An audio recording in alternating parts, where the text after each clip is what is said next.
Welcome, fight fans, to episode 105 of the Hooks In MMA podcast. We're back, baby. We got UFC 315 this weekend here in our home country of Canada.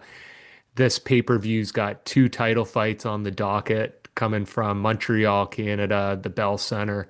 We've got Jack Della Maddalena versus Bilal Muhammad for the one title fight, and then Marion Farrat versus Shevchenko for the other. We're going to jump right into easy lines, get ahead of that book, share our best bets, and hopefully see you at the cashier Saturday night. Z Balls has got his analysis stood up here for the main card. Before we head in there, I'm just going to touch on a couple prelim cards. Barrio versus Silva is one I think will be a crazy fireworks fight. They're both on a pretty large losing streak, so I do feel they're fighting for their UFC future here. So I do expect a finish. I could see the under hitting, and I do see the loser no longer in the UFC after this weekend. Um, the other one here is Modestas Bukauskas. He's been on Hooks in MMA, so shout out to him. He's alum. He's fighting Ion Kutalaba, who we've talked about on past episodes. Um, he had that great series of fights versus Ankalaev and is always an exciting fighter as well. And then finally, Jasmine Jusadevicius, obviously a Lithuanian name, but she's from Niagara region, where we're all from. Trains with friend of the pod, Josh Hill in Niagara top team, and Jasmine as well, Hooks and alum. So shout out to her. I'm betting on her this weekend to get it done by Nice. decision. Looked like it was plus, I think plus 110, plus 120, something like that. So you do get some nice um, plus money. Yeah, plus 120. She is a heavy favorite to go money line. So I do like that one going the distance, getting her arm raised. Z-Balls, before heading into main card, anything to touch on the prelims or any of the ones I had mentioned? No, not too much. Just really cheering on the Canadians here. Really hoping they represent well and put on some good fights and a good show. Love it. Well, yeah, I guess the featured prelim here is Mike Malott, Charles Radke. Should be a great fight. Malott's from Burlington, Ontario, so just down the street from us. Same thing. Trains with Josh Hill. Bit of a younger guy, 11 and 2. Um, should be a bit of an interesting fight. I could see it going either way. I know a lot of pundits are on Radke to get his arm raised, but did you have any leans here as these guys are both kind of what I would call prospects, up and comers in welterweight? No real leans there. I think I might just go with the homer pick in term and go with Mallet, but that's yeah, no real kind of like you know what I mean. No profitable leans in my mind. I didn't get to take a look at those lines for that specific one. Yeah, no worries. It's pretty close odds wise. I think I'm gonna do the homer pick as well. Take Malott. He should have beat Neil Magny here. What was that? Just over a year ago. Was winning the start of the fight and looks like he just ran out of gas and got finished. But you could see fights out of Sacramento. That's Team Alpha Male Uriah Faber's gym, which our buddy Josh Hill, shout out to you, gentlemen, he also trains there too. So obviously a camp known for the wrestling base and bunch of legends that train out of there. So yeah, I do think Mike can get the job done here, especially on home turf, and very least it'll be fun to cheer him on. So moving into the main card, Z's, who did you want to start with on that? Yeah, I like well, just start off with Benoit Saint Denis versus Kyle Propatek. I don't know if I'm Prepolek. I'm probably saying that so wrong. But anyways, Kyle, who is the step in late kind of a late addition to this card, stepping up against a very tough opponent in BSD. Both of these fighters are southpaws, both powerful, both kind of slow for this division. But BSD, he's a little bit more well rounded. Kyle though is a better striker in my opinion, at least a little more technical, can move well on angles. But there's just no real value in taking BSD here at -1,000.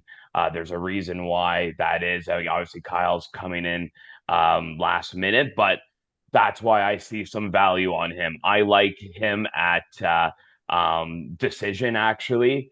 Perhaps going to be a kind of back and forth, as I said, slow, powerful guys that aren't going to catch each other. They both know what's coming, and southpaws tend to not be able to open up against each other as much as when they're going against a more orthodox fighter. So I see potential even decision.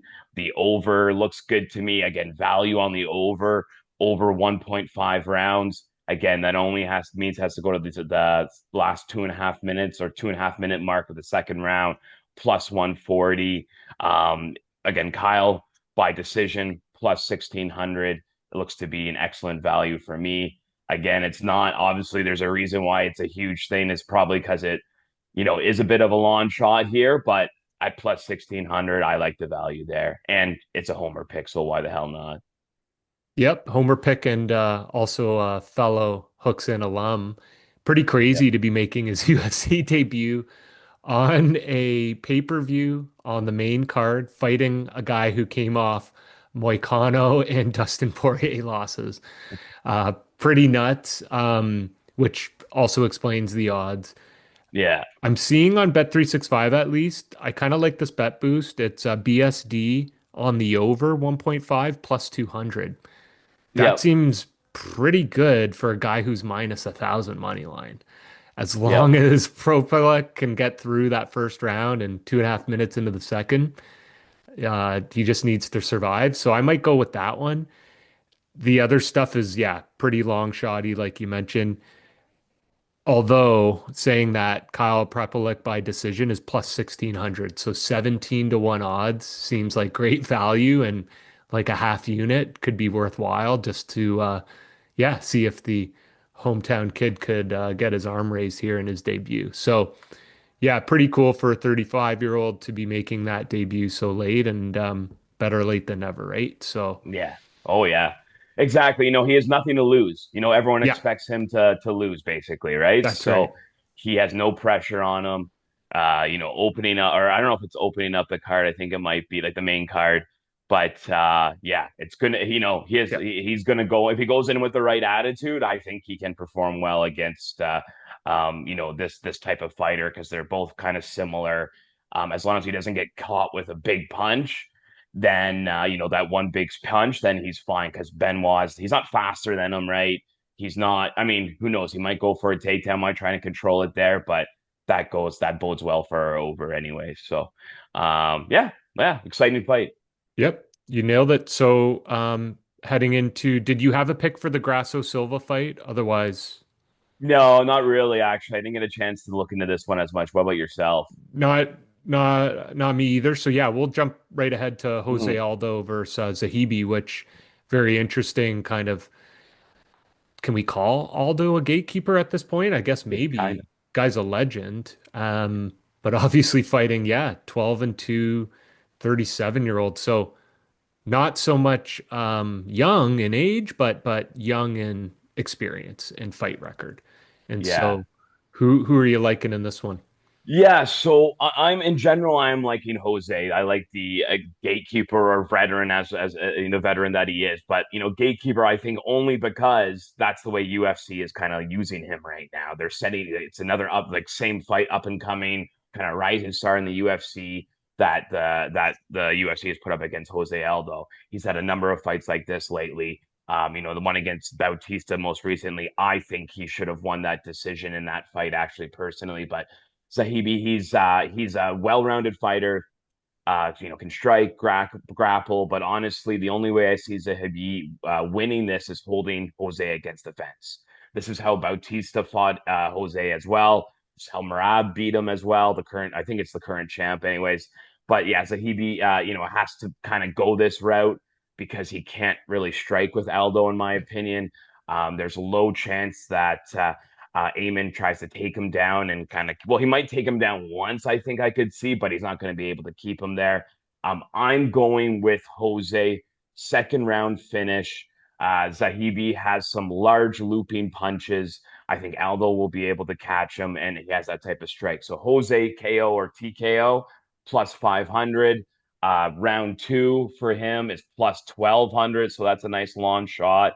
And let's see here very quickly. What's the decision by Jose, just in case? Yeah, It's Jose decision is, yeah, yeah, even minus money. 110. So Yeah. not a lot of value there. I think that's why I started to lean more on that finish in terms of value.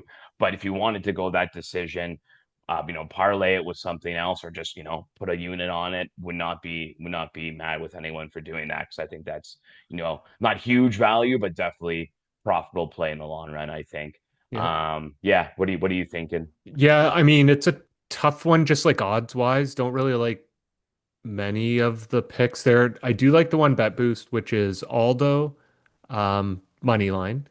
Yeah, Aldo, most significant strikes landed in over 2.5 rounds, which means if nice. he gets a late finish or he gets his decision win, he should get the SIG strikes because obviously to get the points, you need the SIG strikes, and that's where he's got the advantage. So I really like that one at plus 162. Yep, I think that's just a lot better than minus 110 for straight up decision.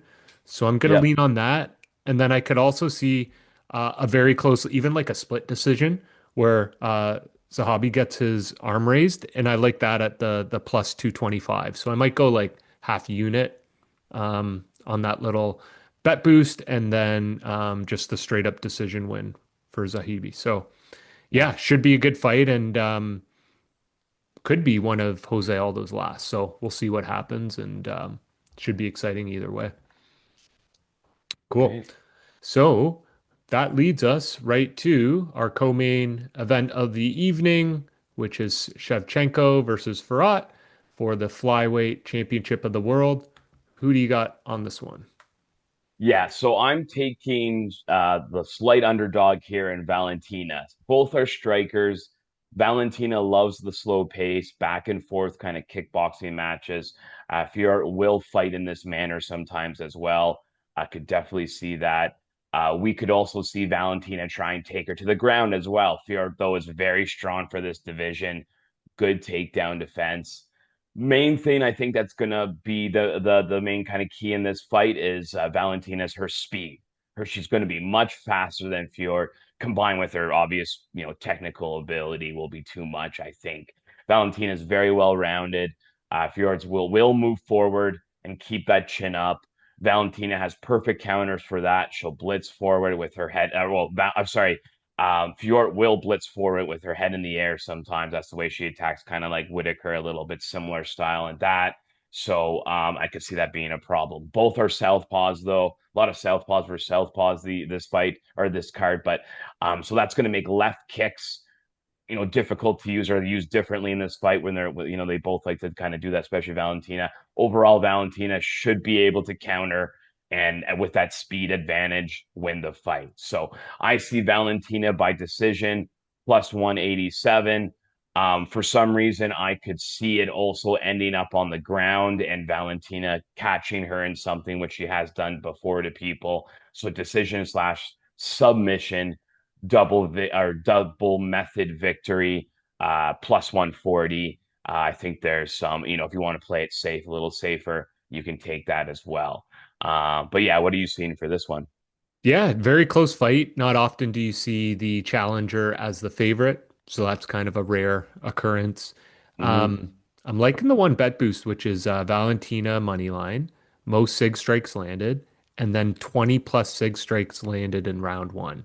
You'd have to think their output's going to be generally higher in the first round, unless they're just really trying to find their range and, you know, saving their energy for a 5 round championship fight. But that one's pretty good value, I feel, at plus 550. To get 6.5 to 1 on the better striker, hitting, I think is pretty good. And especially that's the champ. She's got the belt. So you'd have to think if it does go to decision, she's going to have the slight edge from the judges just because she's the incumbent belt holder. Um, Right. Otherwise, yeah, I kind of like what you were saying earlier. Like Valentina by decision seems pretty safe and pretty likely at plus 187. So that's where I'm going to put my money. And Could see it. It's a coin flip fight for sure, but Exactly. Yeah. in those, You're getting that's value right. on fucking one of the best, probably most technical women's fighter ever, probably. So Yeah. And unless it's like Bones Jones or something as the challenger that's favorite, like usually you're gonna lean towards the champ, right? So yeah, that's what I'm gonna be doing here with Valentina. All right. So heading into our headline main event of the evening, Bilal Muhammad versus Jack Della Maddalena. Who do you got in this one? yeah, so best fight of the entire card, of course, the welterweight championship. Bilal Muhammad versus Jack Della Maddalena. Can see, this can seem like a striker versus kind of wrestler classic matchup, but Bilal obviously with the wrestling and Jack with the striking. Jack probably has some of the best boxing in the entire welterweight division. Jack's very technical with excellent reflexes, which is very useful for him in this fight because Bilal will strike with people. He'll mix up combos to, get his takedowns. Pressure is going to be a big thing in this fight. Will Bilal be able to pressure Jack? If he does, he probably wins this fight. Unless Jack can get another crazy comeback KO like he did against Burns, then if Bilal's able to kind of continuously put pressure on, I do see him winning this fight. Jack has to get away from the fence if he wants to win this fight. Now he did get taken down by Burns. Bilal, I believe, he has the same kind of takedown skills, if not better. So he's also a much better fence wrestler than Burns is as well. So if he stays on the fence, it's going to be very tough for Jack. Bilal's striking cannot be overlooked, though. Good jab, keeps his hands up, cuts off the cage well when he's putting together those combos to shoot takedowns. Jack cannot underestimate Bilal's striking here either. Against Burns, Jack broke his arm in the first round, so it's a little hard to gauge his actual takedown defense when he only had one functional arm basically during that fight. So his actual takedown defense skills, it's hard to say. He hasn't really been wrestled that much in the UFC. I still think Bilal is going to win this fight, control it via wrestling. I do think Jack will defend the takedowns well, though. He has a good ability to scramble. So Bilal decision straight up. I mean, minus 105. That is not great value, or I mean, like you're basically, it's just kind of coin flipping it basically. And I like the bet there. Also Jack decision. I don't know, plus 500. That seems like that could be something as well. It could be a back and forth fight. As I said, his takedown defense, it's hard to gauge. If he's able to stay away from the fence and it's a back and forth fight, and it's hard to say. I don't know. Bilal just doesn't really seem to have that it factor. People do not remember his name, unfortunately, and I don't think he's going to have as much of that champion kind of bias when going to the scorecards there. So Jack decision plus 500. If you think Jack could get that crazy, kind of KO like he did in the Burns, it's plus 333. Again, maybe some value there if you want to go there, but I don't really see the Bilal, ending Jack in any way per se. It's going to be kind of a grinded out fight for him to win. So, yeah, those are my kind of thoughts. What are you thinking? Yeah, I'm aligned there. I don't really like betting Bilal money line here. It's just too steep of a price. Even like the decision minus 105, it's just so hard Mm. for a five Yeah. round fight to go that. If it's plus 110 or something, then it's like, Yeah, okay. But minus 105 is just hard. yeah. Uh, there is this one I'm eyeing here. It seems interesting. So you mentioned Jack is plus 500 by decision, but what if he gets a late round finish? There's a Jack money line, Jack most sig strikes, which he should win if he's going to win the money line, and then over 3.5 rounds at plus 500 as well. So that hedges you in case he gets a late round finish or it goes to decision. You're still getting the same price there. So I kind of like that one versus the just Jack by decision at plus 500. Yep. So I might just throw like a half unit there, 6 to 1 odds, pretty good value. Otherwise, might just fade this one and like enjoy the fight. And I could see it going the distance, but to bet that minus 175, I guess that could be a parlay piece, but like Yeah. standalone bet, nothing really worthwhile unless it's that plus 500. So, Yeah. um, yeah, hey, like you said, it should be a nice stylistic matchup. They Yeah. both, really push the pace, and like you said, Bilal will be trying to close distance and Jack Yeah. trying to hit him at range. So, yeah, it's that classic outside striker versus inside grappler that will be fun just to see how it pans out. So, And it's gonna be, yeah, it is that classic matchup, but like kind of in the new I guess evolved UFC where the wrestler actually does have really good striking, and yeah, then the or like not really, well, actually, yeah, pretty good striking. Certainly he's a champ, right? And then also Jack, I mean, as I said, his takedown defense has yet to be tested a little bit, but like truly in the right environment. But he's clearly very well rounded as well. So yeah, I think we're going to see a nice back and forth fight here.